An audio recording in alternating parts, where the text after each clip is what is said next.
Today we will examine the Silver Bridge collapse of 1967 in Point Pleasant, West Virginia. This was one of the most tragic infrastructure failures in US history, and it changed how we think about bridge design, inspection, and redundancy. The Silver Bridge opened in 1928 and spanned the Ohio River connecting West Virginia to Ohio. It was about 2,235 feet long and used an unusual eyebar-chain suspension design rather than traditional cables.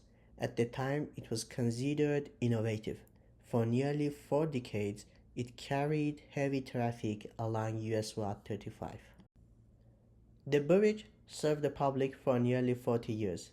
On December 15, 1967, around 5 p.m., during rush hour traffic, the bridge suddenly collapsed into the Ohio River. 46 people lost their lives, making it one of the deadliest bridge failures in American history. On that day, traffic was heavy, with cars and trucks stopped bumper to bumper. Without warning, one of the eyebar links fractured. That single break triggered a chain reaction. Within less than 1 minute, the entire structure came down, and dozens of vehicles plunged into the river below. The speed and scale of the collapse left no time for anyone to react. The failure began at one of the eyebars. A tiny crack caused by stress corrosion and fatigue slowly grew until the eyebar fractured completely.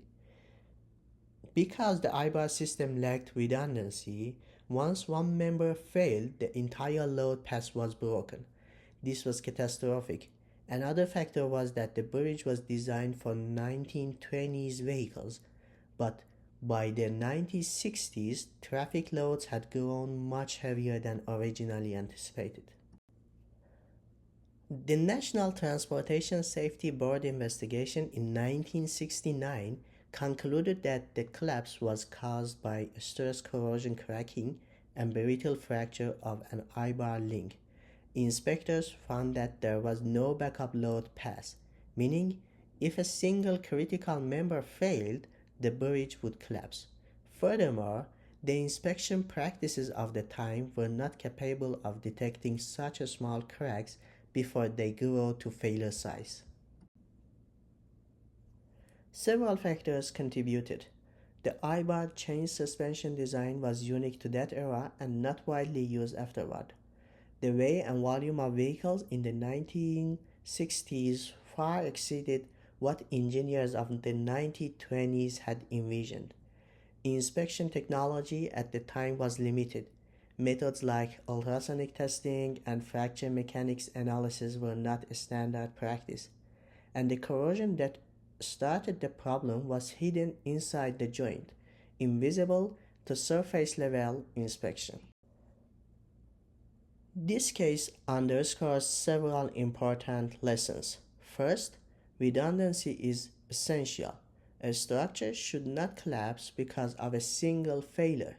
Second, engineers must design with the future in mind, not just the present day loads.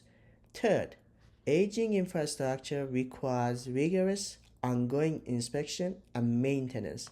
And finally, we as engineers have an ethical responsibility to adapt our standards and practices as knowledge.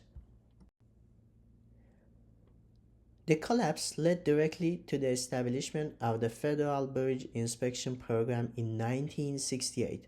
For the first time, bridges across the United States were subject to systematic, mandatory inspections. This tragedy also influenced research on fracture mechanics and modern inspection methods. In many ways, the Silver Bridge collapse marked the beginning of modern bridge safety. In conclusion, the Silver Bridge collapse was a turning point.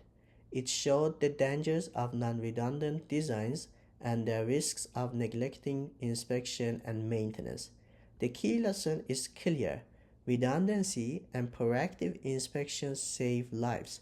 The legacy of this tragedy is improved safety regulations and awareness that continue to guide civil engineering practice today.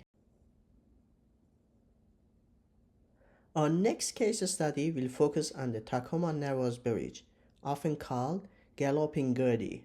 This suspension bridge opened in July 1940 across Puget Sound in Washington. Almost immediately, people noticed its dramatic oscillations in the wind, giving rise to its nickname. Just 4 months after opening, on November 7, 1940, the bridge collapsed spectacularly due to aeroelastic flutter, a phenomenon where wind and structural motion reinforce each other until failure occurs.